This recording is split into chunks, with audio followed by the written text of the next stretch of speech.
Welcome everybody to the After Dark Show. I'm Don Rogers. I'm really happy to have back this week's guest. He is a New York City neo shaman. He is the singer for the group Sons of the Sun. He is the voice of the After Dark Show intro, and somebody I would refer to as a interdimensional brother from another mother.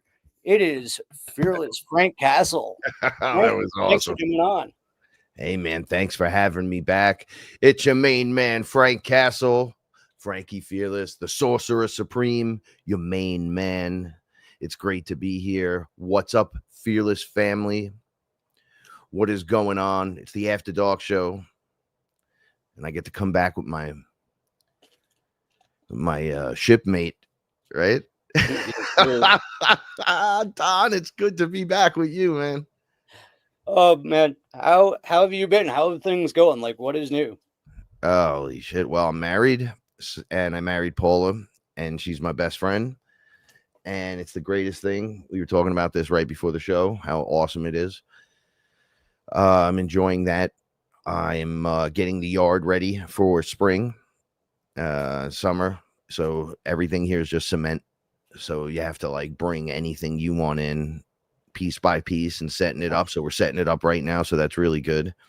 I'm coming out of the long winter stare. Kind of out of it like a week and a half now. Oh yeah, that's right. It's nice out. Right? I could get outside. It's not freezing. It's not raining. It's not like doing all that weird stuff. So that's been great. However, I've been going through this. So a lot of people just associate me with ayahuasca, which is fine because I'm a representative. Hey now. However, part of that journey isn't, I don't even really care about explaining this to people, but like I don't drink ayahuasca all the time. So I do it when I need it now because I did it a lot, right? But what I did was I worked through each and every ceremony and put everything I learned into play here, which expanded it and expanded my horizons and allowed me to see more and do more by getting a better understanding of the inner workings of everything from, let's say, behind the screen. My ability is so I could see up and down in density and I could walk in any world. And that sounds funny, but it's not. I can walk right into any of them. Literally. So we expand, we evolve, and I had to see I can do it with minimal amounts of psychedelics now. Now, I have needed to eat mushrooms. I don't do high doses. I do like a gram and a half, a gram, because it's a lot. A little, it becomes a lot at my stage. Because without it, I can see. It doesn't matter. When I broke open that first time, I realized what was happening around me, and I wasn't crazy or just, maybe my mind, if you think of it as a muscle, was untrained. It was only good in certain categories, like rap career, inspector career, like, fruit inspector. It kind of stuck to those models, making me a little bit of a meathead. I like comic books and everything, but you're getting older now, kid. What's going on? Time to face up to real life. Nothing ever worked. So I want it to work. And with Paula, for the last 10 years, I've had, I'm grateful and thankful for the ability to expand with my partner, who's also going through it. We're together. I don't have to watch what I say or do. There's just truth on the table and let each other live. And we've grown exponentially from that point. But it's so good. And there's so many, we say we're doing it again for the first time, right? So we've all been to the movies, right? But me and Paula were never to the movies. So when we went to the movies, it was for the first time and we had the best time. So we were like, wow, first time at the movies, great time. Then we started noticing these experiences that we would have had with other people in our past, that somehow they said something or you said something and it ruined it. It just ruined it, but all the best intentions were there. It was like, man, I thought we were like a team, and I guess we weren't. So we live and we learn and we grow, right? But with Paula and I, we were noticing these experiences were happening, and they were like repeat experiences for both of us. And we would recognize, I'd be like, wow, the last time I did something like this was crazy, but had the best time in those experiences. So we just kept pushing forward. And then at some point, I think we talked about this once. So we become individuals.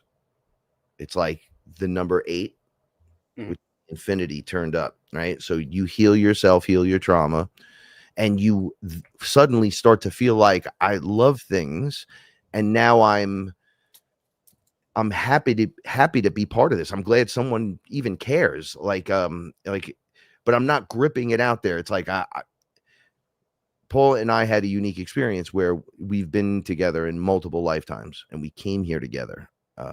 So we agreed to a lot of this, and they kept us apart. So we got all the good. It's like you wait for that moment in your life to make the right choice and the right move, and you do, and then you become healed, or you're healing, because it's like you could hurt yourself tomorrow, and then you need to heal from that. But enough so that your closed circuit system starts running the way it's supposed to. You start changing physically and mentally, and you're just expanding, and it's really good. And you're like, bro, I could do this on my own forever. I don't need another person. And then you meet the other person that's doing the exact same thing, and you help each other along, and she's complete. So it's like a complete circuit, the infinity sign, the number 8. And then, just as you think it can't get any better, your infinity sign turns sideways, hers turns sideways, and they connect and make one big one. And this is what they meant when they said to become one. Right? So I experienced this with no psychedelics, and it's beautiful. I get to do other things. I channel my higher self nonstop all day. And every time I catch myself taking one long, deep breath, and then there's a rant coming, as long as it's like credible information, it's most likely my higher guy, just like locking in. Because I'll say all day long, just so I don't get upset at something, or I put my protection up before I go somewhere, knowing the character that I am, that I could just be attacked immediately, and all the spiritual nonsense. And there's too many people everywhere. Like, I got complaints just like everyone else. So I just put up the protection and go. And now, at the point we're at together, we were saying we waited a long time to get married. We got 10 years, exactly 10 years. Because our anniversary was like the next week, our 10-year anniversary. I was like, wow, this is amazing. But then that to become one system, it's like one big aura bubble. There, all the cats are in there, and the dog, and my mother. Like, we're all just creating this monstrous thing. And it's like, you start at the beginning, the very beginning of whatever it is you're doing, whether it's music, or you're starting a business, or you're figuring out how to be together and just do certain things. You start figuring it out, and it starts growing, and the plan starts coming together, and then the locomotion, nothing can stop. So I'm at the point now where, and I've talked about this on my show, Fearless, the demon would come to me for help. He would never dare step in the room with me and do anything but be polite. But he knows, or it knows by doing that, I got your back. So there's this mutual respect. They know immediately, because they know about us now. They already knew us. They know everyone. Trust me when I say they know you. You're higher, like the light body version of you. They're like, we got him again. And this time his name is Frank. And we got him again. His name is Don. Right? Yeah, well, now we know that. That was what we didn't know the last bunch of times. So we're all coming online. So how do you plan on dealing with source is my question to any being or entity that would dare deal with what's here now. What's your plan on defeating source? You can eat me. I'll come right back. I'll get you on the other side with something else, and you know that I know it now. Like the reptilians stopped bothering me when I said stuff like, "You want to do it again?" Because they already got me like so many times and so many lifetimes, and like you just keep getting me, right? But you know what's coming and what's here now. So now that I know, when I come back, I'm going to have foreknowledge and everything. So you want to do it again? So I'm going to put it in my soul's paperwork, right? We're going to sign the contract right now that I'm coming back for you specifically, forever. And he looked at me like, what? I was like, forever, not for a little bit, every lifetime we're going to apply this contract. And he was like, nope, no, nah. I was like, so stop. I was like, yo, we got your DNA in us, just like we have all these other DNAs in us. Get lost. If you're not going to be helpful, you're being harmful. I know what you're doing. We know what you do. Get lost. So there's other people out there that do other positions outside of what I do that handle that stuff. Don and I's been on the ship together a whole bunch of times, and apparently we, much more going on over there than we would even know. we literally lost time together, and we're able to pretty much confirm it. I had missing time. He was in a nap, and we shared an experience in a different density. So yeah. Uh, so speaking of partners and wives, and mine actually made an observation. I'm going to explain this. I see you guys have switched, but Canadians. I see you guys have switched symbols.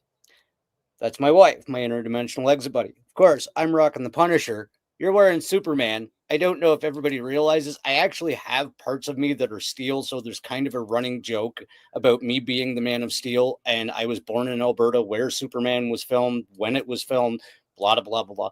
But yeah, she just kind of funny. See, I love Don even more now.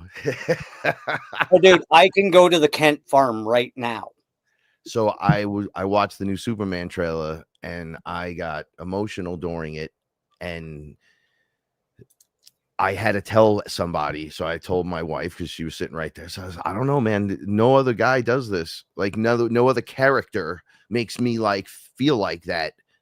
And she's like what? And I'm like hope, like more than.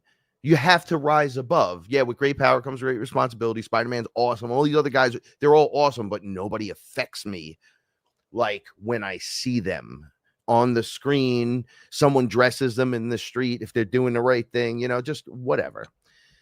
Ever since I'm a little kid. But then you realize that he's of the house of El, and that's the Elohim. So the story within itself, the solar being, is the story about us. So you literally are the Superman, right? So you're the solar being from the house of El, right? So, right? That's why people are like, oh, because they know somewhere inside that character connects them to that light body being of theirs, which is really probably stronger than Superman by a lot. I mean, the light body's a game changer. You could punch it and kick it, nothing's gonna happen. You got nothing. You could change and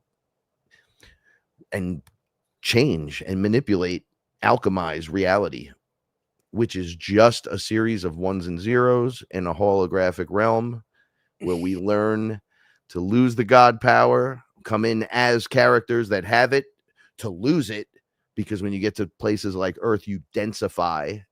So the longer you stay and you like to hang out and do things and rule areas, the longer you stay, the more you turn into this flesh, right? If you could turn into flesh, you can be killed. Doesn't matter what superpower you have. Once you're killed, you're one of us now. You come back as a human because of that soul reincarnation thing that was going on. It doesn't happen anymore, but that's what was going on. So in our evolution, we become the light body, the Christos, the El being, right? Yeah. And I do want to get into breaking down those layers, but you were talking earlier about how you can literally go into every reality. And before the shows, Benjo posed a question to me, and I was like, that's actually probably a really good question for Frank. And when you're calling back your energy, right? How specific do you need to be? Like, are you calling back, she has a mantra where she's like, I call back all of my energy through all time and space. Well, are you taking that from the other versions of yourself? Like, do you have to be specific with your callback and say stolen energy? When you say, I have a question, is she sitting there? She's in the other room. Okay, well, she could hear me then because I see her in the chat. When you say energy, are you being specific about an energy? Like, are you going, I'm pulling back energy? Am I pulling back fractals of myself? Like, what are you collectively doing? You're just anything connected to you, you want back to you, right? I think she means physical energy, but she's worried about stealing physical energy from No, other you don't versions of steal. herself. You never steal. There's enough for everyone. Your source. There's no stealing. If you were stealing, then that means somebody else would be failing, right? But if you what if you were pulling in from the highest timelines? They're not failing because you're pulling in the energy of the highest timeline. So you're anchoring that stuff in. So I'm going to go into a shameless plug right now. Shout out to my man KG, Sons of the Sun Music, right? He's actually in the chat. I know he is. This is why this is coming in strong tonight. I want you to check out Sons of the Sun's music. Our new single is exactly the name of what we're talking about right now, singularity. You claim the singularity. I am the one, right? So everything begins then to connect to you and lights up. I noticed that when I did that, because I said something like when I was under ayahuasca, I don't want to die again. And they're like, oh, this time you get to walk through it in your flesh. And I go, why? And then Horus just shows up and he's like a future version of me. And he's like, because you're the only one paying attention. So you are the singularity. So I made a song with my man KG, Sons of the Sun Music, called The Singularity, on how we basically are pulling in all that info. Why are we doing it? How are we doing it? What, you think about it though, but you're the only one aware. The fact that you're aware enough to do that your higher self is like, do more, give more to that, bring more home. So with me, I heal my fractals. So I pull the timeline in. So this is kind of like an individual energy, right? I like this. Apparently I had mixed with this character this time. And I notice he has trauma. So I go in, I realize sometimes it's what I've already done. It's like I'm watching what I've done already. And I'm like, no, he needs to go left, not right. So I interfere. And he goes left. I go talk to him before he makes the mistake. I already did that. You don't have to do that. You don't have to. I already did. Boom, hug him. He doesn't do that. He goes the other way. He just goes on and exists. But that moment that we decided to listen to each other healed his trauma. So his timeline heals. Mine heals because that's a part of me. So another piece of me heals that I didn't even know. But you have a fracture that's right there. He's standing right in front of you. Right? If he's traumatized, you're traumatized. If he's having a hard time, you're having a hard time. But that one moment, it's like a miracle, man. You can step in. You can be there. You can pull it in and say, well, it happened. I wasn't there for you. And it's okay. You're okay. And you heal the energy. Then that energy adds to your own because it's you. You're just in amnesia, remembering it. So you're activating it, but it's you. So if you just stepped out of the whole thing and looked, you're all connected. We're all connected. And all the connections are there. You could you would look from there and say, why are they not doing it? They would have no idea that you'd have to go up there and tell them, because everyone has amnesia. It is the hardest thing in the world because you don't know. And then you hear about it and it sounds like a freaking conspiracy or a science fiction novel or some kind of weird cartoon. And then you realize all of your art and cartoons and comic books and all that comes from the remembrance of what really is going on. Because I'm sorry, every galactic movie you watch, Dune, Star Wars, Star Trek. It's like all of those movies for real. We're living in the dream, the non-remembering. Until we get that amnesia removed, you're living in the dream. I'm living in the dream. But we're trying to hold the new energy and the new light. So we pull it all into us and heal it. And it becomes like, I explain it like we anchor ourselves in a web because we think it's random where we live and everything. But that's, it's a direct military strategy. Right? Just plain and simple. Right? So we're everywhere and we wish we were together. We meet each other from miles apart and realize we were in each other's neighborhood at one point or another. I literally was up there doing in Don's hood, doing interviews and stuff with my music group at the time. Right? Crazy. Like we interconnect, but you have to be where you're at. Why? Because you're going to go through it because we have to do this as individuals because we're powerful. So powerful, dude. It is ridiculous how powerful we are. We're so powerful that when I have to tone it down now so I don't hurt someone else when I'm trying to talk to them because I'm already like, hey, buddy, you like cake? Like, and I'm right in their face. And they're like, whoa, they're not expecting that from me. They're usually like, oh, humans are scared and all that. I'm like, no, I'm done to be. You know, I spoke to 3 devil beings that were talking to me. I didn't know they were talking to me. I thought it was me. And then I noticed it was them because I ate mushrooms and I looked over and I saw them. And the first thing I tried to do was I wanted to kill them. I was like, I'm going to send you to Jamaica, you son of. And everyone was like, no. We're above that. What you're going to do is not pay attention. And let's see if you could just walk away from it and rise above. And I was like, and I started shining and they were like, oh, we're going to have to remove you and put you here. Like they made me move away from them so I wouldn't hurt even them. Because I started like building up that energy light. I'm getting used to this. We get used to it. We anchor in that energy. It's like a chain or a tether to source itself, the highest densities. And it locks into this planet literally, physically, just like the Wi-Fi signals bounce around and you don't see it. Our energy comes in and does that through us and locks in. And as it changes, it lifts the frequency, which literally lifts the landmass. It helps Mother Earth as she's shaking through the vibration because she's going whether we go with her or not. She's doing her change. So we're here to like be the buffer unit for that, right? Lock in the energy and start pulling. We got to get to this frequency or everyone's going to have this ridiculous cycle. People aren't going to make it just because it's too hard. It's just too much. Yeah. Right. So anyway, back to the singularity. You pull in that energy, you're creating what I just discussed right there. You create that naturally, which is what the enemy wants from us, right? And we're not providing for them any longer, right? And we have all that jammed into a song for Sons of the Sun called Singularity.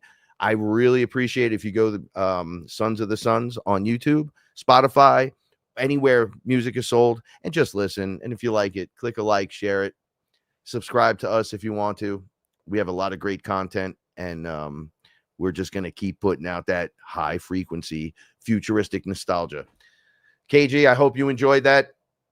And I hope that helped a little bit with the fractal healing and pulling in the different energies. So if you don't look at it as a fractal and you just look at it as an energy, and the energy comes from that character, and you just take the energy and heal it, it's the same effect. So I think we're all just doing the same things in different ways, calling them different things. But when we discuss it, it sounds so similar that when we match it, we realize we're just using different words and we're describing the same thing differently. But yeah, awesome. That was an awesome question too. And I love that you went down the energy coming into it, because this is something I didn't get a chance to share with you before the show, and I'll say it on the air. I've been attempting to be able to control where my consciousness ends up when I put my physical vessel to rest at night. And last night I had an experience where I was awake physiologically and consciously, literally beside myself, and I had to put myself back into my vessel. Yes. I set, like, at first I was freaked the out. I was like, "Oh my god, I died. I'm out." Died. Yeah, Right? But I then I thought I died. realized I was still slightly touching myself, and I could feel that if I went like this, I could get in a little more. And if I really concentrated, I could get in a little more. And it was a freaking arduous process. Like, it took me about 5 minutes, and it was damn near painful. But I'm actually getting what I asked for. Like, I'm selecting my astral space when I go to sleep. Or at least getting there. Right. Totally. Yeah, man. When you start astral jumping out, and even if you're just doing like peeking out and then going back in, when I do it, I hear the squish. It sounds like I'm getting into a wetsuit or something, and I go, "Oh, I'm back." Like, right? And then I gotta, I thought I was just dreaming. Nah, I just remembered the whole thing coming down and going back. In the beginning, it's frightening. But if you could do this with awareness, right, it becomes an extension of you, right?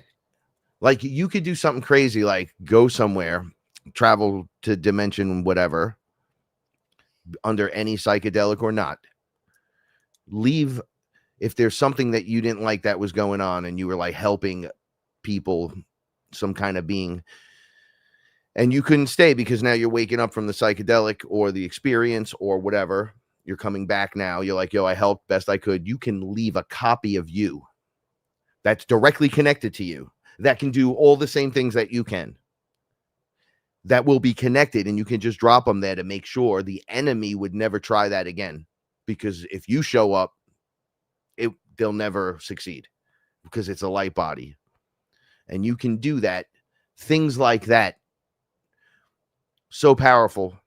So it starts as like your human flesh, they say, can open a portal. Like, your flesh suit is like made to be able to do something like that. But the higher you, the light body, can just go all over, do anything. You're not really leaving, too. It's the funny thing. Whenever I do anything, it's almost like I concentrate on what it is, and it's right there. Even if I don't know what it needs to be, I'm like, whatever it needs to be, let's go.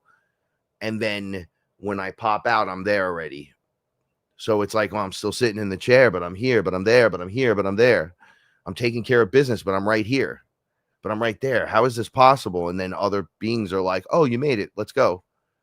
And you're like, oh, okay. And then you start to lean into that side of the thing that's happening, but you're fully aware you're sitting in the chair. But it's not like a fantasy where you're just looking off in a daydream, which I don't want to knock daydreams. No. Because that's a lot of, everybody's an individual and is having an experience. A lot of these daydreams that you think are a daydream, and you just kind of look at it like that, like, oh, I shouldn't do that, is you doing stuff that you should be doing. Right? Yeah. Something I really can't emphasize enough, like, be it entheogens or breathing or meditation or even going to sleep, something I'm figuring out as I'm going through this remembering learning process. One of the first things you told me is like, oh, you're in the accelerated class, and damn, bro, is doing any of these things, do them with intention. Yeah, Even that's what makes it work. Right? Like, literally, even meditate going into sleep. Like, that's what I've been trying to do lately, is like, no, I'm done fucking around. Like, okay, you're picking on me in the astral, I'm coming, bitch. Oh, I'm coming right now. Yeah, you don't pick on nobody. Let's go. When I go to sleep tonight, It's on. Yeah, You're fucking with me. That's cool. I can't get you in this, but I'm coming.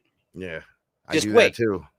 Yeah, and it's for almost any altered state, like meditation. Like I said, meditation, breathing, entheogens, Don, I anything. got a joke about us, right? I Okay. go, yo, the lower realm demons are like, tell stories about us. Oh, Frank was in my closet. Don was there, right? And then they're like, that doesn't exist. Stop it. Go back to bed. Right. And then Don's under my bed. He touched my foot. I'm like, I can't. And then it's like that with all the demons. It's like growing up, they heard of us. And then one day we show up and they're like, I go, that's what I'm going to do to each and every one of you if you come near me again. I'm going to turn into like your Nightmare on Elm Street, which is me like just showing up being happy. Right. Yeah. What are you guys doing down here? Where are you ready for party? I bring the microphone down there, set up the giant speakers, send everyone up to source. Let's go. Let's get those frequencies nice and high. They'll run in like it was a nightmare. I'll chase them right out of their little hell pit. All right. I have no problem with that shit. Because you find out that at this level, that's not really the scary stuff at all. No. That shit is easy compared to breaking the matrix, losing family and friends, seeing physical beings and what they're actually doing. Like I don't worry about things that are out there.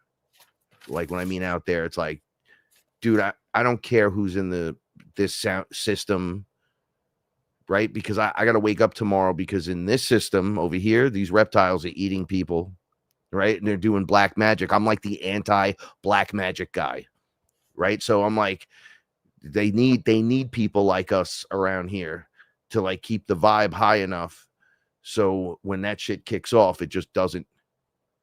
That's scary to me, not having that.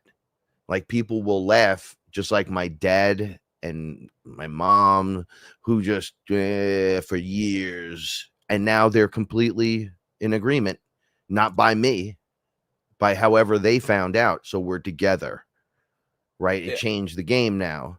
Now we're all going up in the level. Even if we disagree on so many things, we agree on this, right? Yep. Okay. Right. Because it's already crazy enough. Everybody's got a place and a position in this world, and they're all doing stuff. And some of us are hyper aware of what we came here to do. You will be soon. And those who don't. It's not for everyone this round. We do this in cycles. So, like, you might not do it this lifetime. You might do it next lifetime or 10 lifetimes from now. Or you might come in just open now without the amnesia. Right. So people like us have to be here because it opened the pathway, because the people before us laid out the pathway. See, they were the insane ones, and the ones before them, oof, whatever. And the ones before that, they were hanging them. And then you go further back, you're walking around with these beings. You were just killing people, swearing they never existed, and it was the devil. Yeah. How we change and evolve. And now we're back to, oh, they're right there. So that's scary. Dealing with dogmen, AI, robot things, that stuff's scary. Like you feel like it can take your soul and take your life, but it can take your life in the flesh, but you can't, as the light body with full awareness, they can't do anything to you. So you can't sell your soul literally. They can't eat on you forever. The minute you gain awareness that they're eating you and you're like, oh, look at this, I don't like this, it just starts to end as you no, I don't want this with intention. I said no 3 times. Boom, it just stops. And you're like, oh, am I in charge of my reality, or am I that powerful? Am I that? But you start asking yourself these questions. Self-imposed hells. What? Oh yeah, we're the only ones that judge ourselves. Anyone that would judge us, you can kneel before me and kiss my feet. I'm source. What's your plan on beating me? And I'm here with everyone, and they're going to wake up. What are you going to do? Nothing. There's no plan of action. So they're done. They're gone. And we learn to focus on what's important in front of us now. That's I think the new thing. Create our way into that new space. Like it's not over there. It's not coming like, oh, it's coming from over there. It's already here, and the layer starts to fade Yeah. because it's a frequency. So you like when we talk about rising, you're like raising a frequency to there's like an infinite frequency band where all things exist on, and we're trying to like go 1, 2, 3, 4, 5. So we're not, but over here is 5D and everything. So we're just tripping over our own feet. But when I say go up like this, that's the human way to say, hey, we're going to be, we're going up in frequency, but in reality, I'm standing on the floor. I'm not going anywhere. It's the same exact place, but the frequency changes. We change ourselves, and then it begins to occur. The only reason why it's so hard is because we have so much trauma. It wouldn't be this hard to evolve if we didn't have the trap they set for us. Yeah. We fell into it, but then you find out later on that you were in full agreement to it because you were actually here before that. You were the blade of grass or the wind or the leaf that fell from the tree. You were, the monkey and the snake and the lizard and the fish and the fly and the mosquito. Like we were all these things, and then became what we were on this planet for this experience, or you would not be here right now. And those new souls where they're like, well, it's the first time coming down to the planet. Those are dudes from the ships coming in, right? They're using avatar bodies, which is why they're just bing, I'm awake.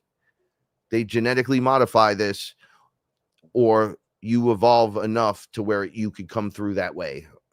That portal is good for that kind of being to enter and come through. So the mother's clean and clear or whatever. It's like her contract to put that kid out on the planet. Boom, they're awake, ready to go. That lady was ready to have that baby, so it would work that way. Yeah. So you're like, oh, holy shit. And then as you shrink down, because as above, so below, the deeper you get, nothing's touching. So then you realize, wait, so there's nothing touching in this space. So we don't even exist. How are we existing here? And if nothing's touching, it's just coalesced together through vibrational frequencies. It attaches things and makes it seem like we're in movement and doing all these things, but it's really on the little base level. It's these little circles spinning, and all the way at the base layer, it's a pixelation in a hologram, right? If it was your computer, it'd be like 4K or 2K or, Yeah. Oh yeah. Like if you even want to do it on a biological level, we are so many billions of billions of billions. I had the number, but I can't remember it off the top of my head. But we're billions upon billions of atoms. Well, if you look at the actual center of an atom, when you get it down to its core, there is no physical matter. It is literally just energy. Yeah. We have condensed that energy down into physical forms to have this experience. Our consciousness is holding that coalition together. That's what we're finding out, right? So as we agree, this is a table and this is a chair and this is this, it's coalesced together. But when you look at it, it's alive. Every time you step out of your body, you'll go, whoa, these things are alive, but it's just a piece of wood, or it's just a metal tray. Or, people think pets are just pets. They're like, oh, they're just stupid animals. And then they see who's in there. A lot of times your dog or your cat is like a family member or an angel or some kind of protector, someone that it could be your higher self, like another piece of you, right? And then you're like, wait a second, this is why I regard my cats in the highest, and even the dog in the highest, because there's beings in there. There's not like a cat soul like that. Like they don't look like a kitty cat when you're out. It's like a person or a different being that knows you, or a protector. Like Little Bear is this giant lichen looking, I call him like a panther bear because his face is like that of a bear panther mixed. And then he has like a panther's body, but with a bear a little bit. And I'm like, holy shit. And he's like, we've sent him in to protect you. And you rescued him as a cat. You think that's so random, but you knew, like your wife knew going over there, I'm going to take this cat. So it was already out there. Like, this is what's going to happen. And we put him in. Yeah. Like a bird flock where they're like, we have these little sparrows here that you would never catch the cats here love them if they could catch them, but they're like little birds, so they'd be flying fast and with a flock and boom, boom, boom, boom, boom, all over the place. So you're like, holy shit, you'd never even think for a second that one of them would get injured and you'd pick it up. And now, because it's part of the flock, so it has like a bird thing because it's a bird, but then you heal it from the injury and you realize there's a personality in there, an individual personality. But what's really happening is something else goes into the bird the moment you choose to take that responsibility on, whether it's that scenario I'm speaking of, or just rescuing an animal, or maybe it's, you buy I don't know, just whatever version of it you can think of. The answer would be, yeah, man. Right at that moment when it's in agreement, the personality enters, and you're like, oh, this dog has a personality. It's like a little man person. It like knows what I'm talking about and everything. And it's like, oh yeah. And then you see who's in there and you're like, oh shit, this is crazy. Right? You're like, there's a dragon in my cat. And the dragon's been with me before. I know that character. Right? And then there's you sometimes in there. So how would you treat yourself? Yeah. Kyla actually okay, we have a Malamute that I got because I drove past the Humane Society, and I know you'll get this, and I just kind of glanced over and I heard, come on, help me. And I was like, what? And I looked over and there's this Malamute staring me in the face as I was driving by, and I could hear him in my head. So it just so happened around the corner was Kyla's work. I was like, I just met somebody you have to come and meet. And this dog had been in the Humane Society for 213 days. That Humane Society closed about 2 months, maybe 3 months after we adopted the dog, and he'd have been put down. Yeah. Dude, right? and it was like meant to be, right?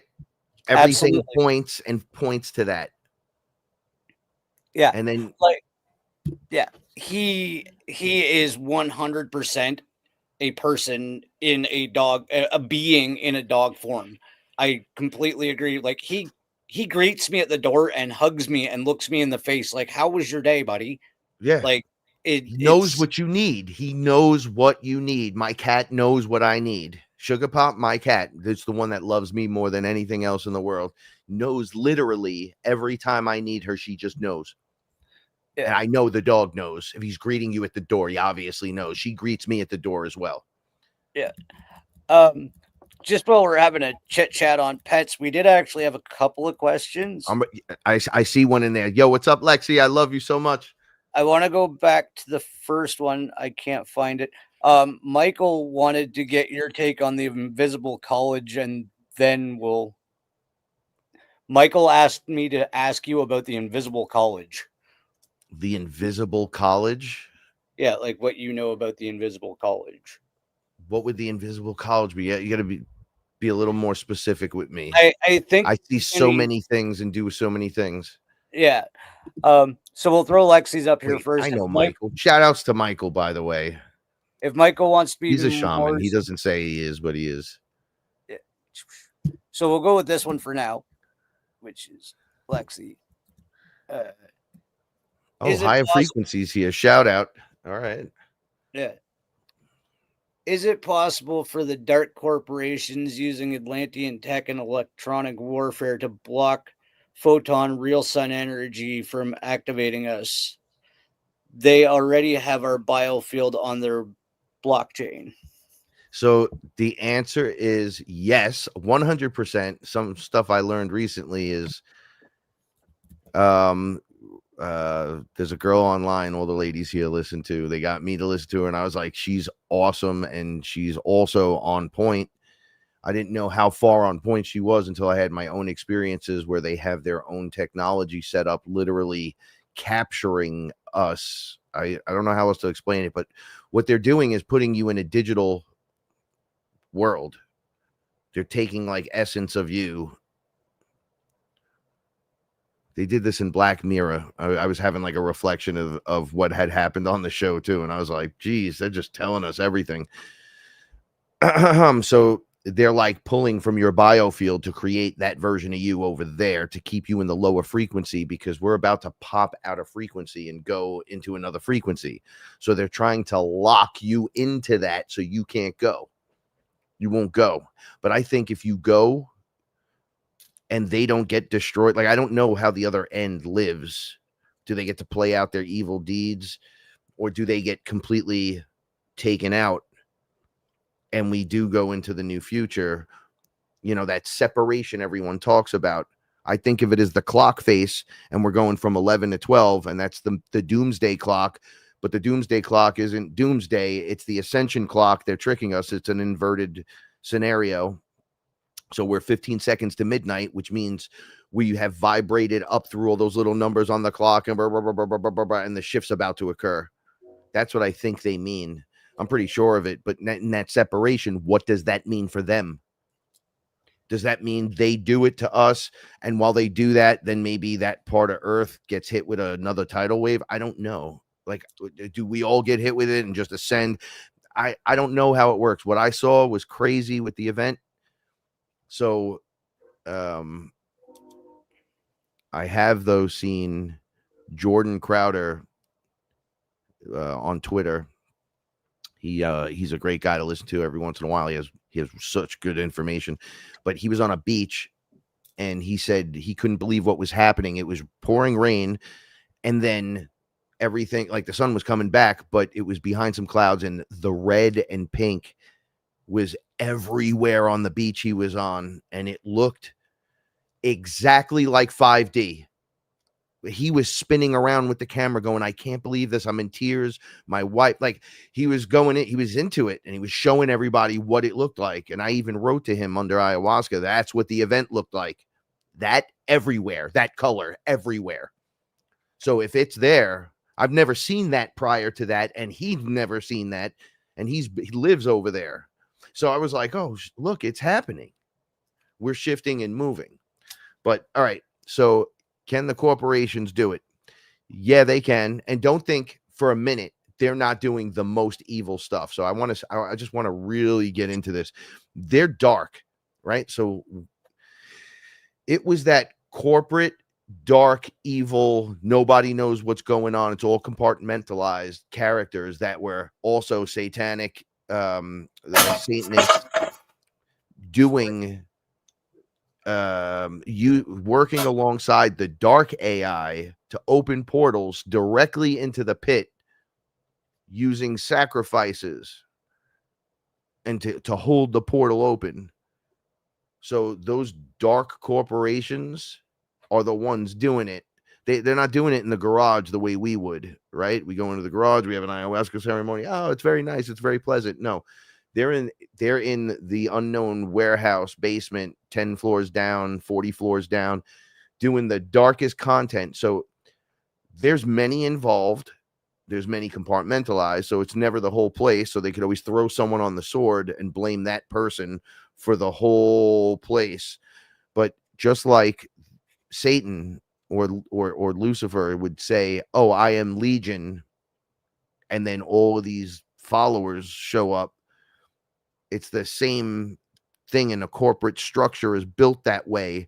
There's many, and all are following the same thing, and they just throw one to the people because they know it'll shut them up. Give them one to hang, put one in jail. We don't give a shit. Well, and they just go back to doing what they were doing. So that responsibility factor just falls on the one person when you know the whole place is generating that dark bullshit. So the corporate structure is built. That's why I always call them the devil. That's the devil. The corporate structure comes directly from the reptilian mind.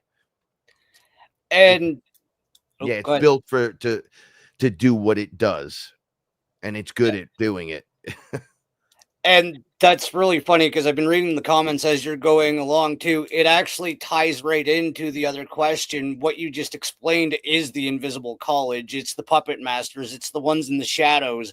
It's the big corporations. It's Big Brother that nobody sees. It's the ones beyond the Rockefellers and Rothschilds.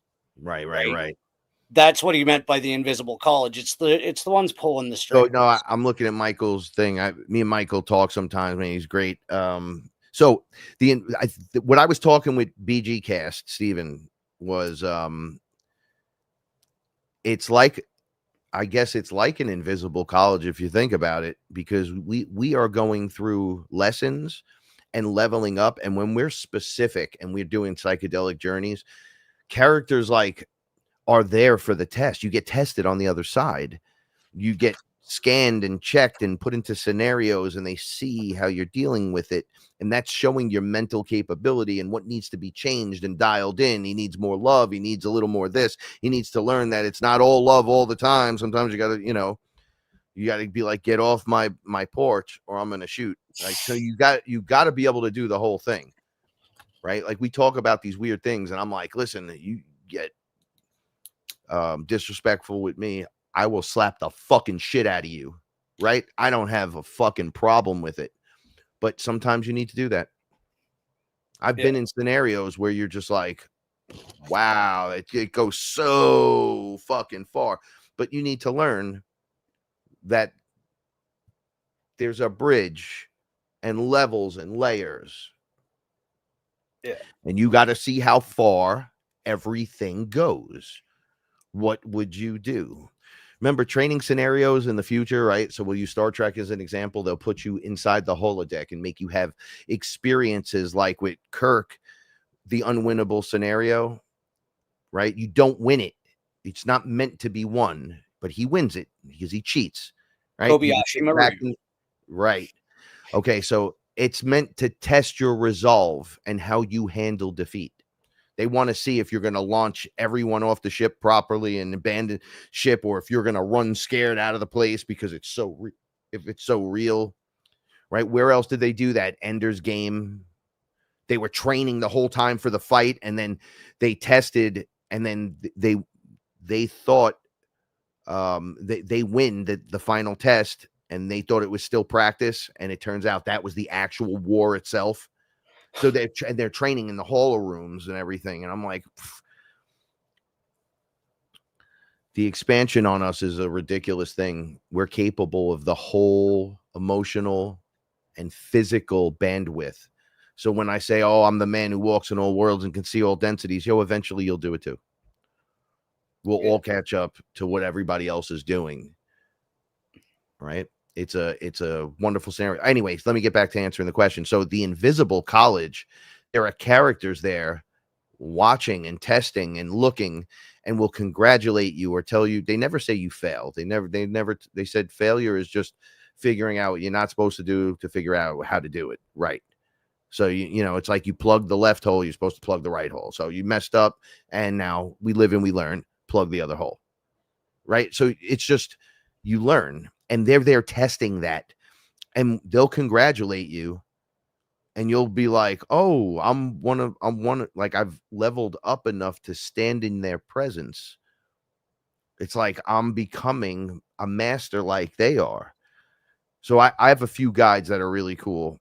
So Shiva is my number one, right? So I don't know why. This is what's up. I kind of think I do. I have a thought of why. It has to do with so if my future self is Horus, right? Like way out into the future, I saw myself, and I claim singularity. He says, okay, so we're doing everything through you. So eventually you're going to be me, which is I've always been here. So I'm like, wow, this is crazy cool. But they fought with with Shiva's people. That was some of the great wars on the planet that they never talk about. But there's books on it, and you'll be like, wow, that's crazy. There's books in India that literally talk about it. There's the characters throwing lightning bolts at each other and all that. Once you die in those battles, you become trapped in a human body. You get stuck in the reincarnation cycle. You're here. You densify. These characters were here. They weren't from here. They were ETs. They fought each other. Things happened for real on the planet. When it gets to us, by the time it gets to us, we're playing telephone and story and all kinds of weird stuff. But the base layer of it has heavy truth, right? It comes directly from somewhere. You didn't make up the whole story, right? If 10% of that is true, holy shit. A guy from outer space came and landed and they started having children with the women. And then everyone eventually, over lifetimes, whatever happens, happens, and you get stuck in the cycle. Okay. They fought each other and got stuck in the cycle. Those characters have factions of people in them. So anyone that passed or perished on this planet went into that and then came back, which is how the gods of old are walking among us. It's us. That's okay. So on the other side, Shiva and Ra and all them are cool with each other. So I'm like, did you guys learn how to do that? Did you have to learn to be cool with each other? Right now, so if I'm from Horus's line and Shiva's my guy, the best way to learn is to blend in with the other guy. Right? So when Great Peace originally was try to be met, we came together and we took the cat and the big cat, and we took the snake from the two factions, the reptilians and the I guess Anunnaki, and they put the two together and they made the house cat. Right? So they said that should hold the peace, and it didn't. They both lied, cheat, and steal their way through every lifetime. It was all bullshit. And we just love our cats though now. Yeah. We're so connected to them because we know we were the ones that made them. That was supposed to be the big peace deal. Right? It brings the love. Your daughter marries my son. The families come together. The families didn't come together. What they did was they got together, designed us a certain way, right? And then it started the whole bullshit. And one left, one stayed and started eating us. It's like, dude, I just went right off the rails. 15 minutes. You're not gone 15 minutes. Amun Ra, the fake bloodline of Ra, right? And you're like, how do you know? It's like, because I'm his bloodline. That's why. That's why.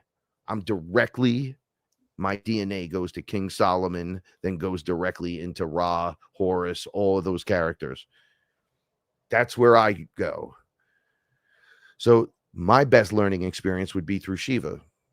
If he was on the opposing faction and they learned to love each other and get along, they're stoic all together.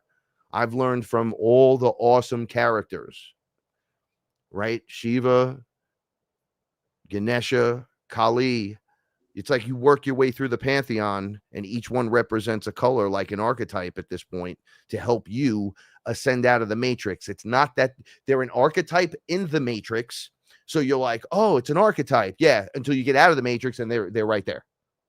And you're like, holy shit, you're real. Yeah. But in there, we had to do it this way because you're an energy master. These are the things that we mastered. So the game that we're in, the matrix, the holographic matrix, has their information already. So it's been entered and expanded into everything already. So as they rise, and it's been so many thousands of years or however long between these characters, their information has been written in stone and in places, and they've returned and they've done stuff. We're the ones that are just living the loop, living the loop, living the loop, living the loop, living the loop. You know, there's a lot of beings that don't come here knowing that you get stuck in that loop, and they're just kind of like right there looking. They want to come, but they're like, still too dangerous, still too dangerous. So it's scary to come here. This is the hardest lesson you will ever learn, but it's also a lesson in how to get your powers back. If you want to get fantastical now, superpowers, bro, they're coming back online. I absolutely agree that we did come here. We intended to, but it goes to the old adage. I think we were tricked. The system's been manipulated. We were given amnesia. Like, we did come here for that source experience. It was never supposed to be this difficult, right? And a lot of that's why they sent us, Don. Literally, me and you specific. I could talk for the two of us, and you could talk for me as well in this scenario. They sent us to stop the bullshit in that scenario. Exactly. And one of the things I just found out about, and it's a big one, is one of the biggest attachments or constrictions to this construct is the mind prison. Because, like, from the time we're born, we get a religion, we get a race, we get a language, we get this, we get that. All of that has nothing to fucking do with it. Mm-hmm. It doesn't matter what's on the news. It doesn't matter what church you go to. It doesn't matter what books you read. It doesn't matter the color of your skin. It doesn't matter what fucking language you That's speak. all distraction. Every bit of it is distraction from remembering that we are source. Yeah. Right? Because us realizing that we are source scares the fuck out of everything that's in the And astral. the crazy thing is we know each other. We all know each other. That's the crazy part. So when they're like, well, you're all one and you're no, check it out. Yes and no. This is how it works. So Source literally showed me, like, you are a piece of me. So yeah, I'm Source, but I'm everything. There is no outside of Source. So everything's inside of Source. And then he's like, you, boop. He took a little piece of himself and he put it down. He goes, are me. And I'm like, whoa, that's crazy. And he's like, look down, look how many are there. It's not all of us, but it's a lot of us. And he's like, you see, but even the ones that aren't Source are from Source. So the villains are from Source, the heroes, everything in between. Everything is from Source, but we are Source and the individual. So you get to be all the different lifetimes, all the different characters, all the different, you're to experience this to bring it back to Source, but you're not eventually going back to Source unless you're leaving. Even I'm forever expanding. This is how he explained it. You're me, so you're gonna grow like me. I'm not like the AI who destroys everything around it because it's not doing what it says. I want more I want Source Frankie's version. I want Source Don's version. I want Source Lexi's version. I want that. I want you to grow like me. And then when I look at my wife, when I am under or channeling or doing something, she looks like the tree of life. And ayahuasca explains it like she's me, not literally me, but look at her. Look at me. We're the same, but she's Paula. She'll be something else later on. Her real name is sung through histories, through the energies of the all. Mother's song is written, and she's that.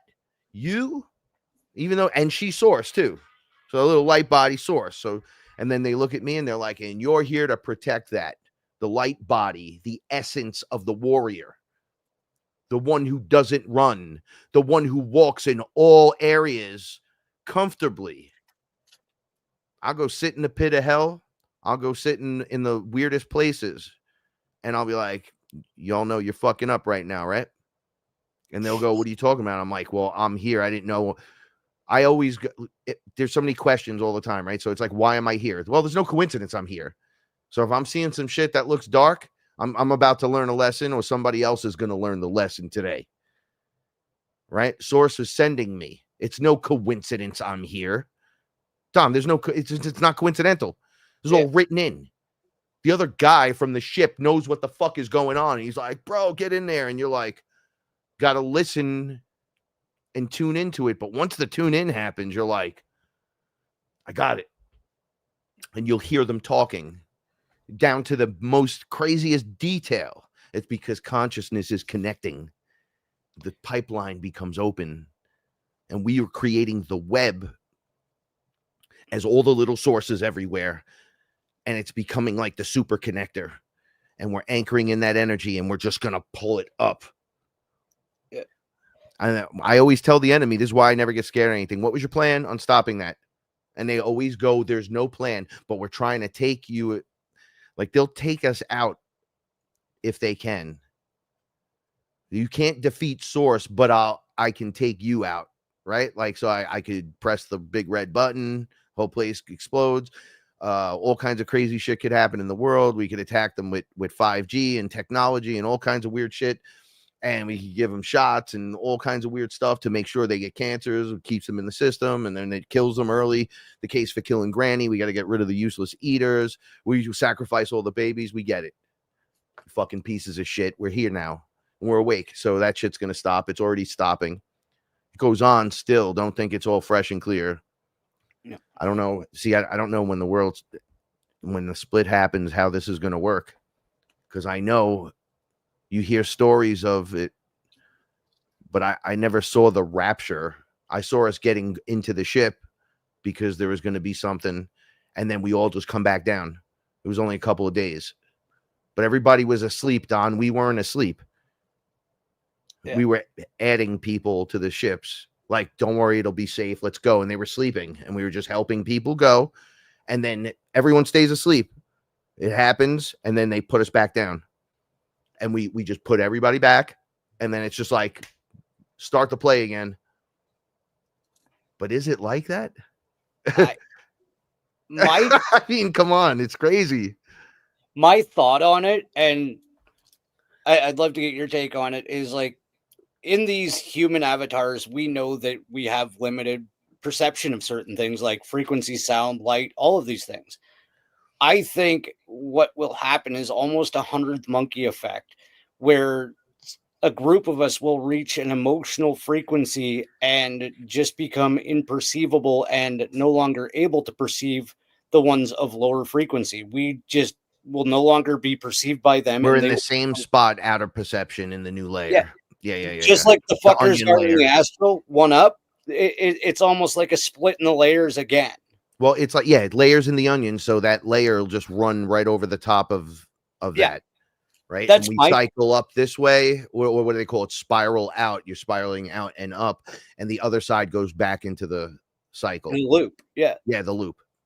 Yeah, that's my take on it anyway. That's what it looks like. See, that we try to explain it the best we can with the words we have. My job, I'm a hip hop artist as well, so I can describe it. I can see it right away and be like, okay, it's this, and this. But it gets like so out of control because there's so much stuff. So when somebody wants to fight over Bigfoot and UFOs, I'm like, they're both real. Dude, what about Inner Earth? It's real. I'm like, everything out there has a little hint of truth to it. So just say it's all real. So when you experience something, you're not, even though you'll be surprised, your internal will go, well, of course it's there. Why wouldn't that be there in this place? You're about to meet your cosmic, I want to say cosmic family, but it's the reality. So we're in a big invisible bubble to not see that shit. So it can travel around us quietly.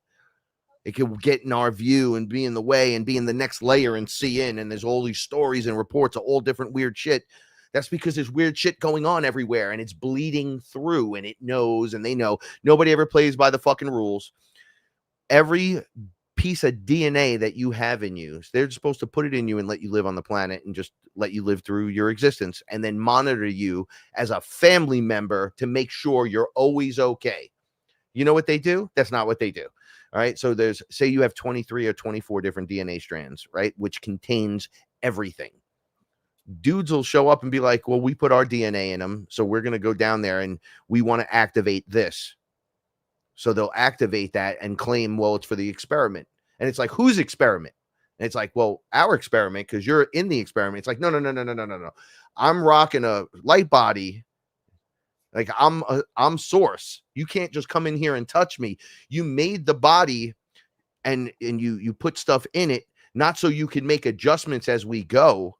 I got to evolve through this. And you just, they could have de-evolved me. They could, we went from 12 strands to 2 strands in our DNA because of these fucking people. Sorry, I just let it out. But it's like, come on, man. I got to reactivate all that so I can start doing what the conversation implies.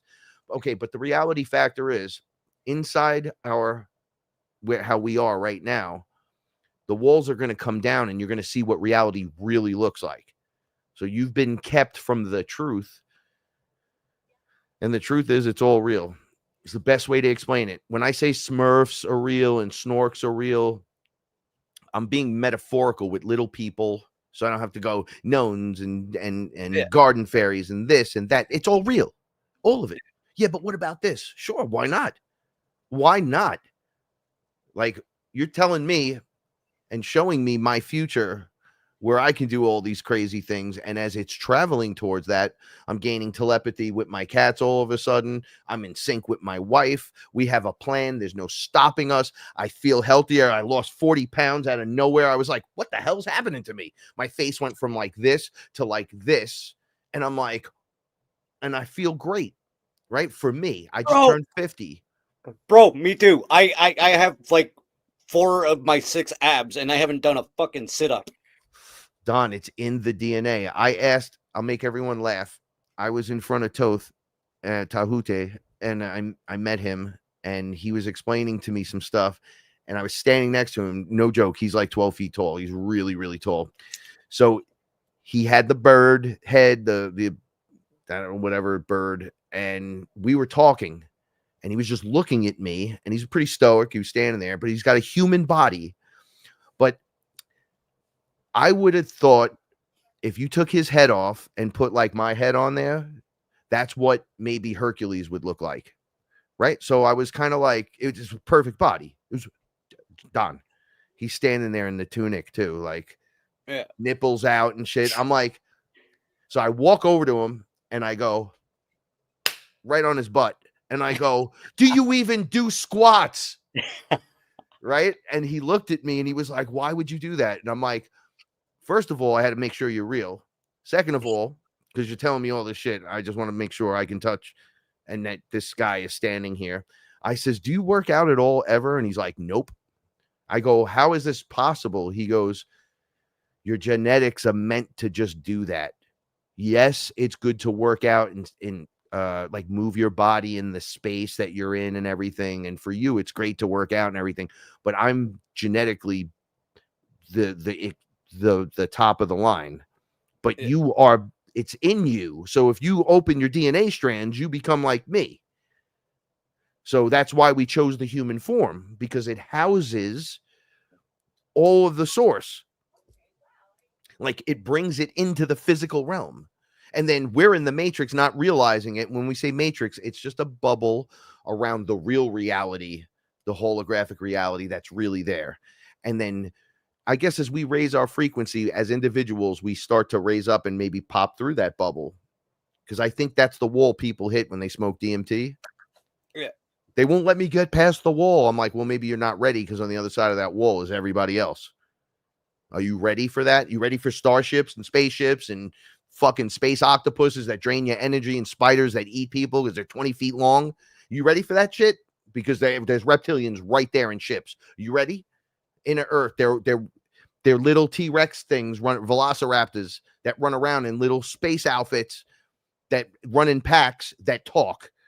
And they love fucking chocolate. You ready to deal with them? Because they're fucking very difficult to even know exist. And that you got to stand there and hang out with them? What? Fuck that shit, right? Me, I go right there and hang out with them. I don't care. Yeah. You know why? Because I love it. Why? Because it's real. It's real. If you knew this was your birthright, would you not take it? Absolutely. My birthright is me. When your wife brings in the energy, she's returning her birthright to her. It's mine. It comes from it's this is how I explain it. I'm the singularity, sons of the sun, right? So it comes to me and then hits me and goes back out. It doesn't work the other way around. That's how I just say it, and it works that way. I am the center. Me. I claimed it. It is mine, but it's you. So, you're supposed to bring it all home now. It doesn't not exist after you bring it in. It heals it, it changes it. You're the energy master. You get to manipulate it and deal with it in your own original way. That's the beauty of this thing. That's the beauty of Source. That actually brings me into something I want to share with everybody, because one of the biggest paradigm shifts and catalysts in my understanding was a conversation that you and I had, and afterwards the best way I could rationalize it is I was essentially a pilot. This is my flight suit, we'll call it, and I'm just the information operating the flight suit. And I come, it was literally that conversation that shifted my perspective beyond like my initial awakening with the SSP shit and realizing that you can observe or even experience parallel consciousnesses was the trigger point. But that conversation with you, where I realized even in this reality, I'm still just a consciousness having a physical experience and I have so much other shit to do and things to think about, was actually what really opened the door. And that's something I want to make sure everybody is taking home is you're not here, you're not your body, you're not your religion, you're not your family, you're not, when you go back, you literally are source. You are everything. Yep. You're the all ball, and you're right here. This is the point too of being here. I asked a couple of people in the last few days, just through fun conversation, I would turn on them and be like, "So, do you even know what's going on here with your existence? Why we're here? Do you ever think about that?" And they're all like, "Oh," they get scared because they don't know, and it's scary to think about. But I'm like, it's scary to think about why we're here and what's going on. And then you're gonna blindly follow something else. Come on, you got more than that. You there's at least one fantasy where you think you know what's going on. And a lot of people, will turn away from that thought because it's just easier to not think about it. But your brain is a muscle and you need to work that muscle and be like, no, I'm going to think about it. I'm going to think about it today. And you know what? I might think about it later too. And you know what? I'm going to breathe right now. And when I breathe, it's fucking divine. Right. And then you just do it and you go, wow, this is really working. Right. It's because that's what you are. That's what's up. And you're going to keep growing and expanding. Just when you think that you're like, bro, I'm the best. I can't get any higher. You get a little smack. Of course you can get higher. You're not above source. Let's go. And boom, you start going higher and it's all new again. It's first times all over again. And then how are you going to deal with it? Because that's like when I was saying about me and my wife going through first times again, we kept the good going. It's 10 years. It's still going. And I'm not putting a jinx on us, but we like never fight 10 years. I think she yelled at me twice. And it was in like the first 2 years of our relationship. And I had to get my shit together, man. I was a fat mess and I was just a messy person doing this. I was doing all this stuff, but I was rough. And I'm like, yo, I got to pull it together. I got to start thinking about it. Right. And I didn't depress myself with it. I said, well, it's a journey. Right now I know how to cook. I keep everything super clean. My cats are awesome. Like the things I focus on are amazing. What you set your focus to all of a sudden is working. And I want to be part of it because it works and it's beautiful and it feels good and I like it. Right. And I want more of it. And they're like, well, here's more. Just when you think you couldn't love your partner as much as you did yesterday, you're like infinitely more the next day when I wake up. How's that even possible? Infinitely more the next day than today? Yeah, they write songs about this shit because it's so powerful. And I'm like, they do. I've written songs about this. Like you forget. But that's what we're doing. We're waking up. The signs and symbols have been surrounding us the whole time. It's always been there. We're the ones with amnesia and we're just recognizing it for the first time. Oh, that's been there the whole time. And then you'll look back after you're awake and you'll look down at someone who's not quite at your frequency. And you'll be like, how do they not see that shit? I'm like, well, you didn't either. And neither did I. So give them a break. Absolutely. I just want to throw in one thing, something I came up with the other day. I think the cosmic punchline to all of this is, you asked the question, why are we here? My personal opinion and my latest understanding of it is we're here to figure everything out. But the cosmic punchline to it all is you'll know everything 3 seconds after your last breath. because that's when the DMT hits and you go home. Yeah. That's when you'll know everything. So the secret Do of you life want to know is living. everything, or you want to enjoy the journey of getting the knowledge back? That's It's so right where much I more was going. fun. It is live the life, gain the experience, figure everything out, enjoy doing it. It's a mission to me now. And I'm not crying, so please nobody take this that way. I'm not asking for donations. I actually lose $80 a month just doing this show. But I do this show because I crave the information and I crave sharing it with everybody because nobody tells you this stuff. And as I figure it out, I'm going to fucking tell like a 5-year-old whose little sibling just took my fucking toy. I'm telling everybody everything I figure out for free. I'm not writing a book. I'm not doing a goddamn documentary. I'm not making a movie. I'm not even doing a chat blog. I'm just telling everybody everything I figure out so you guys can do it too. I just do these videos. That's it. Yeah, that's my Dude, goal. I that's don't know. documentation. Yeah, I don't know why I was tapped. I don't know why I had to be kicked out of bed and start learning about this shit. But now that I'm figuring it out, I'm telling everybody. Like, I'm telling everyone. I told everyone too. I was yeah, running around with ayahuasca, like a bottle of it. Like, hey, yo, you want to drink?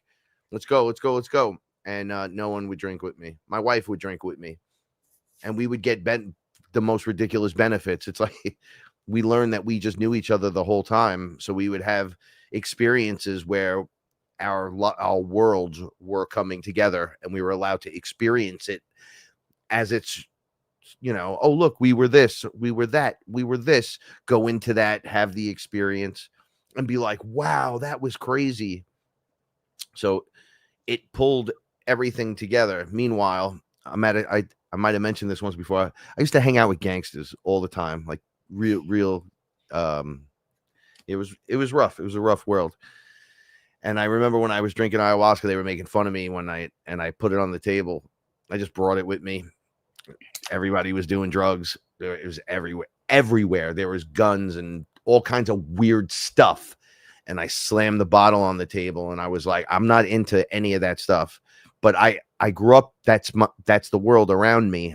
I'm not like you. I live here, so I understand it 100%. But none of you's a gangster. I was like, until you drink this, and they were like, fuck out of here with that. We don't have drinking that. I'm like, why not? And then people started admitting, gangsters were admitting why they wouldn't. And it was always a reflection of hell and how they act in the real world.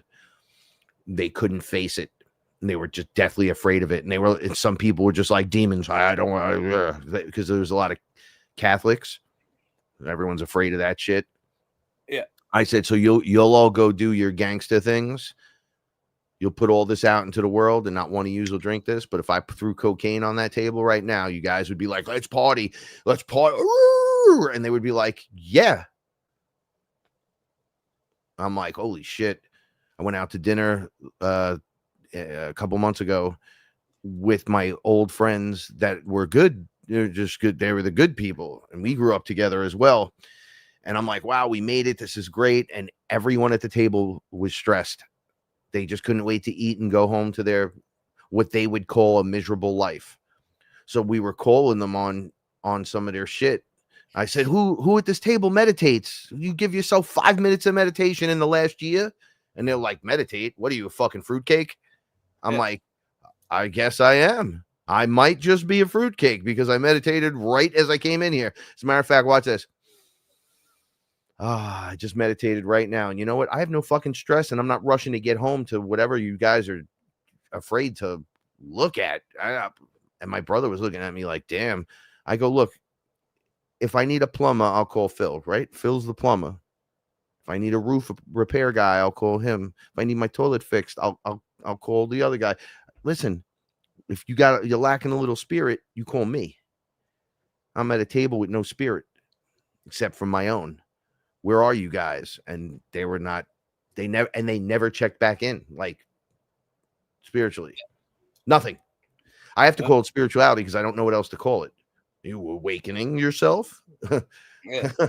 Remembering, Are you remembering today? They'd be like, shut up. Yeah. My friend Tom would clothesline me at the table if I pulled any shit. If I started going, yeah, ayahuasca and everything, he would just clothesline me. He'd be like, get up right now. Let's go outside. Right. Because we go through it, but he's going through it. And I was going through the other end. I'm like, come on, guys, not one.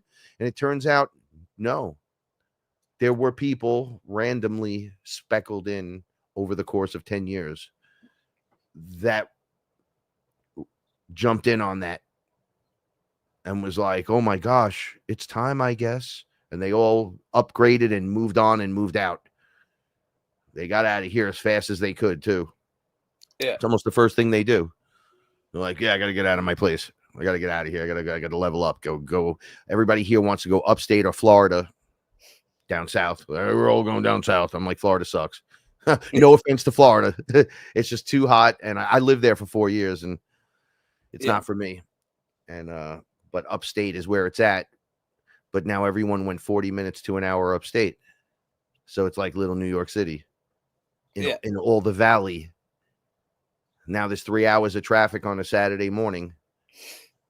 Dude, it's like I got to go 4 hours away. You know, there's nothing up there. It's like maybe it's time we put something up there. Yeah. I do want to be clear with what I said, though. If anybody writes a book because it calls to them, or you're doing a documentary for the right reasons, I'm not shitting on your cause. I thought about this after I said it. I'm not shitting on people that are doing it for the right reasons. I'm doing it for... It was actually Surface Planet Radio that said, fuck the monetizers. Yeah, I'm doing it, the ones that are putting on the what I meant was like the $5,000 weekend retreats, or like ridiculous amounts. The gatekeepers is what I get pissed at. Dude, I don't go to any of that stuff or do any of that stuff. And I'm like, you guys want to talk to somebody that talks to aliens, that knows what's going on? I'm sitting right here. Right. I've been on this ship like more times than I could count in the last 10 years. Like more, for me to say I'm not up there is to be like lying hard. Yeah. But it's I'm not gonna about do that, Don. I'm going to do something because I know she's back in the chat. Spinja was driving me to work a couple of weeks ago. And right where I had my missing time, I've told you this story where I was agitated as fuck for like the whole day, right?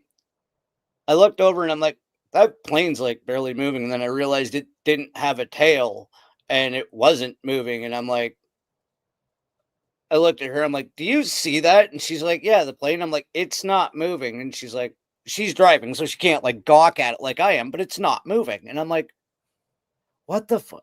And we turned the corner, and just as I shook my head and said, what the fuck, it was gone. Now, please bear in mind, everybody listening to this story, I live in the prairies in Alberta. It didn't go behind a tree. It didn't disappear behind a cloud. It was just gone. We both saw it. And if you're in the chat, hun, please confirm this, because it was like almost the same time of day, just crazy shit. A lot of my UFO experiences have been up in Canada. Yeah, it was just sitting there. That's crazy, right? You got to wave to them. You got to be like, I get it, guy. Yeah. It was just bizarre. I was like, hey, look, there it is. Like, and we're literally at that stage of like where I think we're starting to perceive the higher frequency, like exactly what I was saying. Like we're going to all there, dude. They're cloaked. The minute you raise your frequency enough, you begin to see them, and you're like, did I just see that? Or so I was in Pennsylvania and there was low cloud cover. It was pretty low. And a couple of clouds were moving where other clouds weren't. They were kind of sitting there. So they were low. I was up on a really high deck. And I just ate mushrooms and I was starting to feel it. So I was just looking up and I said, damn, those clouds are like really weird looking, right? And they're right here too. So I just kept staring. And then I hear, I think he can see us. And I'm like, well, I'm looking right at you. And they're like, the other one was like, oh, he can see us, but he likes cats. Show him a cat. And the one of the clouds just transformed into a cat, like a cat head. And I went, oh, I do love cats so much. What's going on? And he's like, some consciousness doesn't need body to be here. You just seeing us like this. So I was like, wow, that's crazy. And then when the trip really kicked in, the ship was sitting there and it's like, you need to come up here. I'm not going up there. I was like freaked out. It was so low. I'm like, nobody sees that. And they're like, nah, but they were seeing other things. So I was like, wow, everyone's involved in something. But I'm about to disappear and go up there. But I never like to go in ships like right now. Like if a ship showed up and was like, come on, we got to go.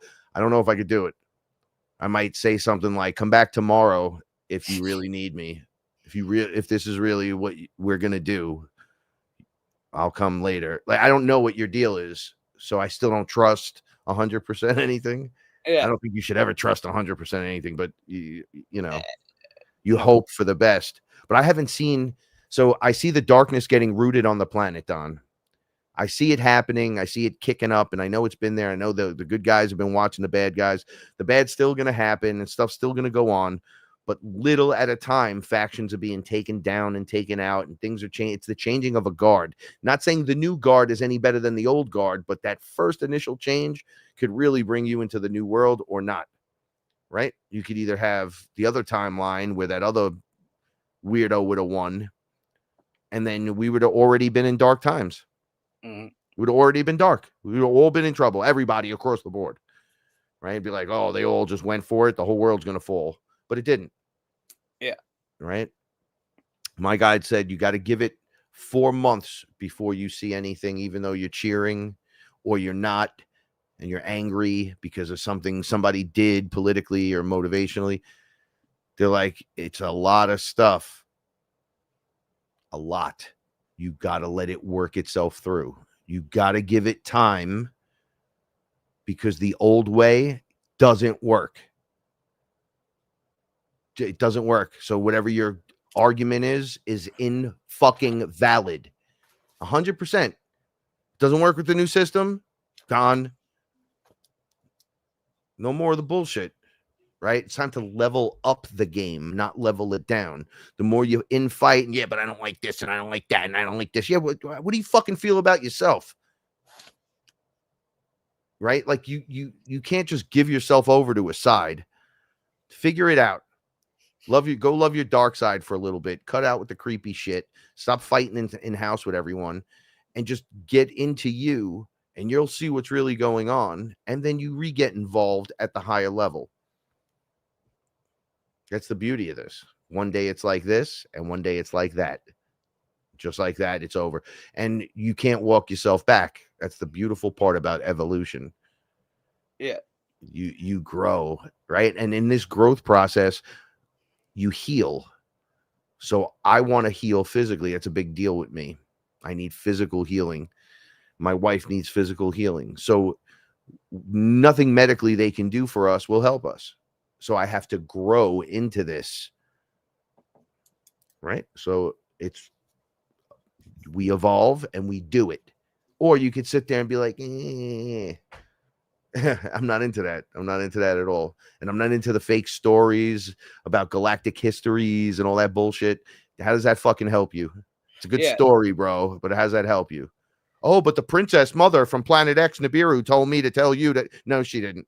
Get to work on yourself. Stop judging people and telling people what to do. Even in that fucking community, it makes me sick. This is why I don't do any of the stuff. I just do me because it's ridiculous. All the communities where I would go talk, there's so much bullshit that I'm like, that's a lie, that's a lie, that's a lie. But I can't sit there and be like, well, they're lying or they stretch the truth into a place and a position that you'll never find out if it's real or not. And they'll keep stringing that along, and then the answer's in their book.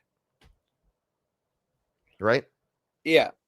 I don't know. I don't get behind that really, but I'm not here to judge because you need that. Just like you need Bigfoot and you need the UFOs. If I didn't like one of them, it doesn't mean he shouldn't exist. You I think you're absolutely onto something, and it's something I was talking about on another show the other day. Is like when I first started having my remembering, my awakening, whatever it was, people were spoon feeding me like, oh well, it sounds like this, so it must be this. You were you in Montauk? Did you do this? Were you locked in a cage? Did you see George Jr.? No, I literally just remembered an experience where I was a super soldier. I have that memory. I didn't say Dawn went there and they kidnapped me. I'm saying I can remember it, Yeah, right? yeah. I experienced another stage of my consciousness. Or a That's lot of all. people say if it's not this way, it's not happening. And I think we could both attest to that's bullshit. And that's exactly it. Like you can't let other people discern for you, right? A lot of people in this community scream discernment and are the first ones to take other people's advice or try to influence other people, right?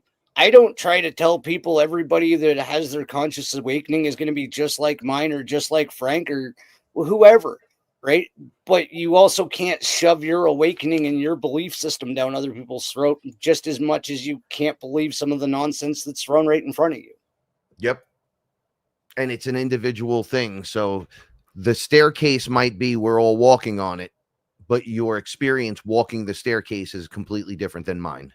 Even though we could agree we're walking up the staircase and it's a spiral staircase, and maybe the steps are made of wood, and then they're made of metal, and there's a handrail and there's guard, and then there's me and there's you. We agree to these things, but it's so Don, this is an intense time to be alive. I'm happy Abs- to be alive, but I want to get with the fucking program already. I want yeah, to get into the next step. I went blank for a couple of months. I don't know what my next step is. yeah. Do I just go back on Fearless and start talking about everything all over again? Like, do I start from the early, like, first we got to meditate, first we got to, like, I feel like you're to take the journey with me. So when new listeners come on, I'm already so advanced sometimes. So do I go back? I mean, I don't feel like I'm supposed to, because going back is like, so we have a whole round. I talked to you about this once before. Like, you're the new round of people that came in to do this, right? So I was that round before you, and then jumped into the next thing I have to do. You having all the people on your shows, you have all the information right here that you're ever going to need. You're going to hear it from the collective that's in this little thing going on here.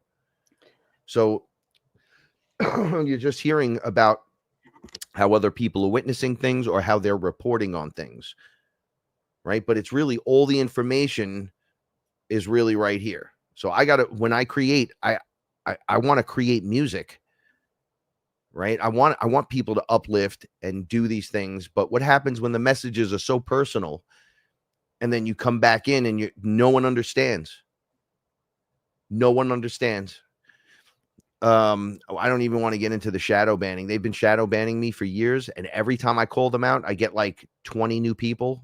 I'm still under 2,000 people. It's been 9 years. 9 years. Yeah. Right? I got 1.5 million views, streams on music, but I can't get more than 400 people to like Sons of the Sun's actual page. But they're lit. They're there. Everyone's all the psychedelics have to. I'm gonna get worked up. They calm me down when I think of the music, because that's my true creation. It's my fucking love. It's my passion. Sons of the Suns, right? So I'm like, where are we out there? Well, you're getting the streams. It's obviously, and they're showing you where it's coming from. So I'm like, so it's out there, but it's just not here. Why is it not here? Well, it's because you got something to do, but it's there. You're not seeing it on YouTube, okay, but the whole world isn't YouTube. You're Yeah. getting your stream count. Look how high it got. And I'm like, well, what's going to happen? They're like, well, if the walls fall in any direction, you're standing there and you're moving towards that wall and breaking through. So you got to keep working and just be mindful of what you're doing. I'm like, all right, cool.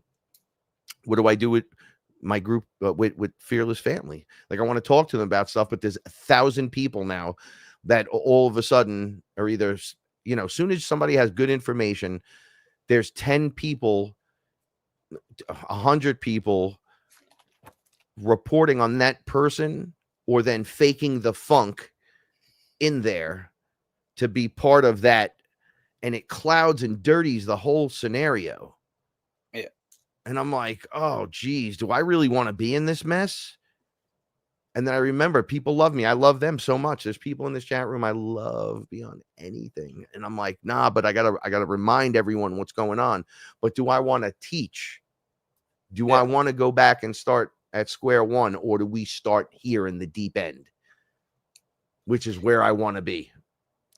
The deepest end, because I have to do it. I have to transform. I have to become that character. The only way to do this is through my passions and my loves and doing all that. So Fearless, yeah, that's just telling people, hey, this is what's going on. But what do you love to do besides ayahuasca? Right. And it's like, well, I don't just sit here and drink ayahuasca all day. I'm married. I have cats and a dog and a mom right here. Everyone's like, get to work, get moving, get up, all day long. Right. So you got to learn how to do it through this. It's called evolution. So I have to do it. And in that thing that I'm doing, it's becoming very specific. And if I just turn around and start speaking on that hyper specificness, it's only going to hit 12 people. So it becomes like this weird moment, which is why we put all the information in the music as well. I'm a conscious rapper. I don't talk about anything, any gangster bullshit. I don't do anything that people do today with hip hop. Kev and I put, we put this conversation in it. So like we're seeing it from this level, guys. So the music's high frequency. We literally make sure it's the highest frequencies that you can have in music. And then we put high frequency into it from us with the thought and what we're actually saying. So we come up with some good stuff, and it's got to be good. It can't, I'm not here to beat your ear in with it. This is what I'm singing about. This is what we're rapping about. This is what we're talking about. Right. And it's contained in this little bubble, but I'm not here to beat your eardrums with spiritual bullshit. I'm not trying to make the dollar that way. It works best when you're just you. And you present that as an original, look, this is what we got. And you kind of throw it out there. Right. That's hard for some people to do, to get the reaction to come back and for it to be positive. So my legacy, I think about this. I'm 50 years old. Don, what's our legacy, man? On top of like, what happens if we don't walk through this and we just grow old and die? Yeah. And nothing happens. And then we go up on the ship and we're like, well, I guess we got that one wrong. Like, I don't think that'll happen, but it could. There's weird shit that goes on. Like, there's every possibility. I had to fix my shit, because if I'd have went back home and said, yeah, I spent about 35 years as a drunk, I don't think that would have went well. And that's the way life was about to wrap up for me before I sobered up before the awakening, but that was me for a very, very long time. I did not have a pleasant upbringing. I did not have a very good childhood. I was allowed to do pretty much anything I wanted, and had a substance problem by the time I was 13 years old. Damn. Right. That was going to be my life. And then shit changed, and now it's this, and trying to tell people how not to be this. Right. Well, you got to do, this is how I find it. I tell my story and then tell what I see. And then, I mean, you could debate that with me, but that's what I saw. That's where I was. That's what happened. Right. We could watch this play. I don't do predictions very well, but I'm not trying to predict the future. Like what I mean very well is I just don't bother. I seen what I saw. So if that's a prediction, it's a prediction. So I saw the energies. I saw the event. They wouldn't let me see times and days. What I thought would have been where it happened, we passed that last year, this past November. So I'm like, well, we're past what I saw, like what I thought would have been the date, but I could be wrong. It could just happen.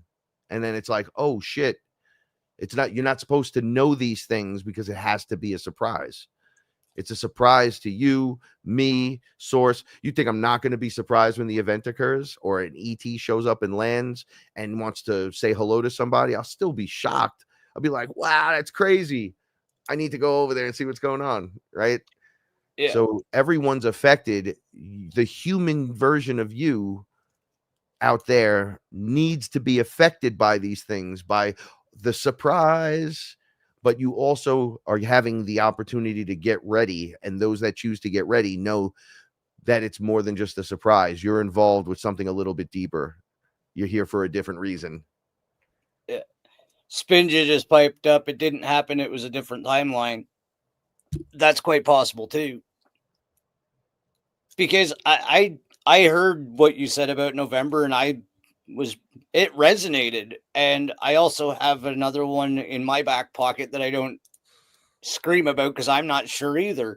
But I do know it's a scientific fact that the magnetic North Pole has moved by hundreds of miles in a very. Nobody believes me when I say that, Don. I have the documentation. I'm like, I actually have the graphs. it's different now. I'm like, it moved a lot, enough that it's so significant. It's in Russia, I believe, not the North Pole. Yeah. It's actually shifted. So when you think about that in of itself, okay, if the sun does control our gravity and we're no longer in the exact same alignment when we set all of this shit up, we synchronized all of this stuff into space allegedly. This all works off of this system based off of the sun. Well, if we're no longer in the alignment we were, then eventually this crap's going to stop working. It might not even be a flash. It might just be a tilt where it doesn't work anymore because the magnetic polarity of the planet has changed. Unless the spin, because of the movement, put it back to the original spin, and then the hologram falls.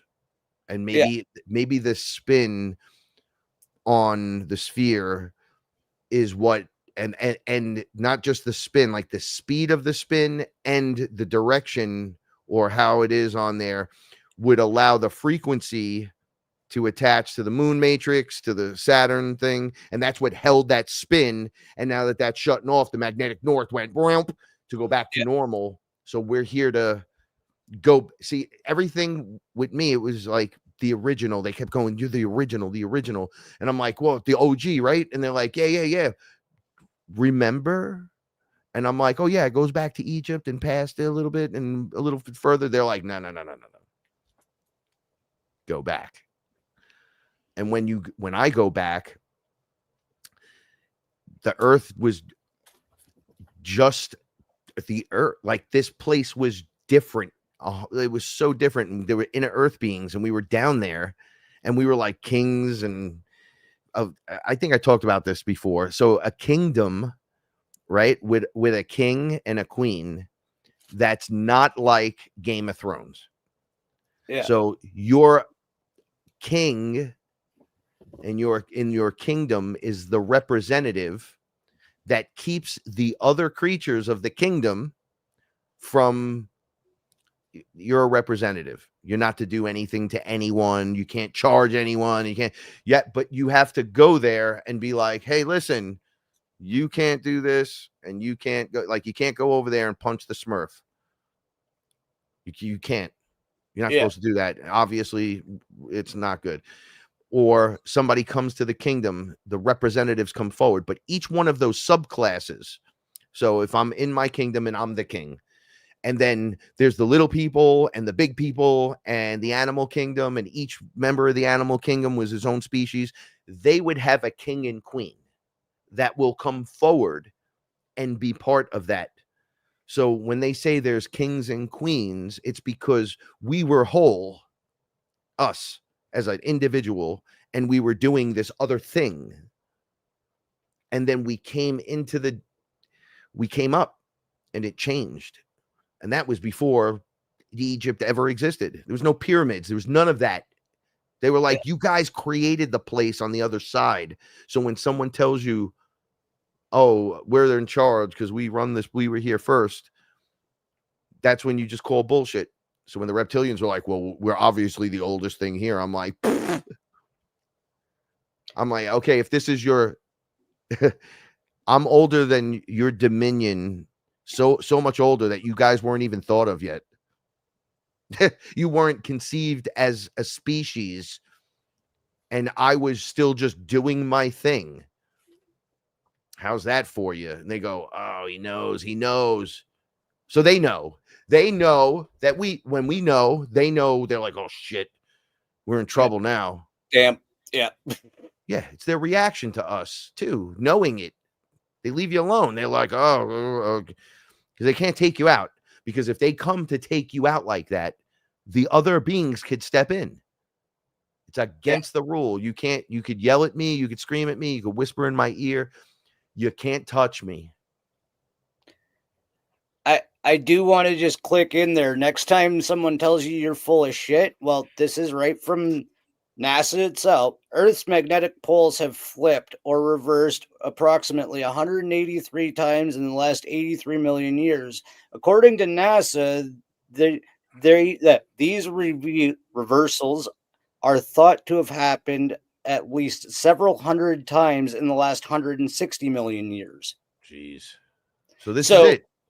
If somebody tells you it hasn't happened, tell them to get Google, because that's how easy it is to find out that it is true and it can happen. Yeah, people want to stand on their head and fight you over the stupidest things, right? And I'm like, how is that any of that important? We got to get to the what's important, what's really happening, and it's going to change. Right. So that's when I start to feel like I don't really get depressive, but I'll get in a lull. I'll be like, oh, is this really going on? And then you hear stuff like that and you're like, oh yeah, it's going on. And we're way past the point of thinking, is this going on? We're all in way over our head, so far out that it's not like it just started. We're in it. We're far in it. We're in the new system. We're in the age of Aquarius. Don't be lied to and think that we're not there. We're there. We're there. The system guard is changing. Like, it's coming back online, the remembrance, and it's going to happen fast, much faster. I'm noticing if I just hit myself with some psychedelics once a month and just have like a fun night on it and just enjoy whoever they make me talk to or however I decide to work with myself and the plant medicine or whatever, and then just implement everything and go, okay, so if I was off with doing something or I'm not eating right or I'm not being healthy in some way or I learned something new, and I just implement it. Or if I ask a question and they decide to show me the answer, they don't just tell you the answer, they show it to you. And then you have to like live through it almost. So you understand like the good, the bad, the ugly, and everything in between. So when you make your choice to do it, you already making an informed decision, right? And we just call it using your discernment. That levels me out to a point. It keeps you on a high frequency note. I'm always interested. It's like going to school and then being with fun teachers, like teachers that are like, yeah, and we're family and there's no failing this class. That's the best part. But you got to be interested and want to be there and want to learn. You got to be wanting to ask questions.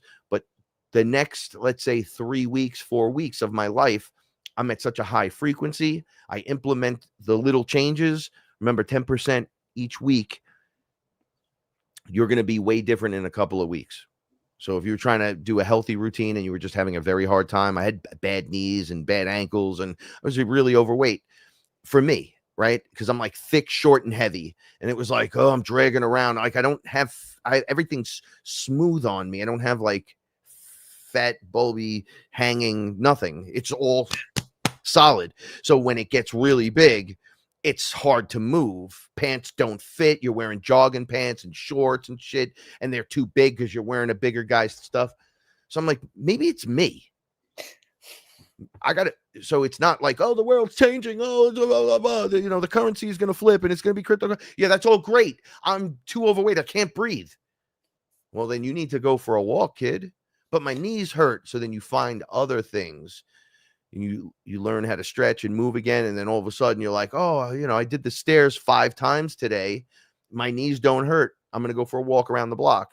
And then you're like, ooh, I was sweating. I couldn't breathe. I know people are laughing. This is New York. Around the block is a big walk. Right. So you do that a couple of times and all of a sudden things are changing. So you implemented 10% a week, but 6 months in, you look completely different. My wedding was 2 months ago. I look completely different. Yeah. My father was like, holy shit. When he saw me yesterday, saw me at the wedding and was like, oh, how you doing? The beard was like out to here. I tried to trim it. Nothing I did worked. with me. My body felt awkward, and I felt gross and disgusting.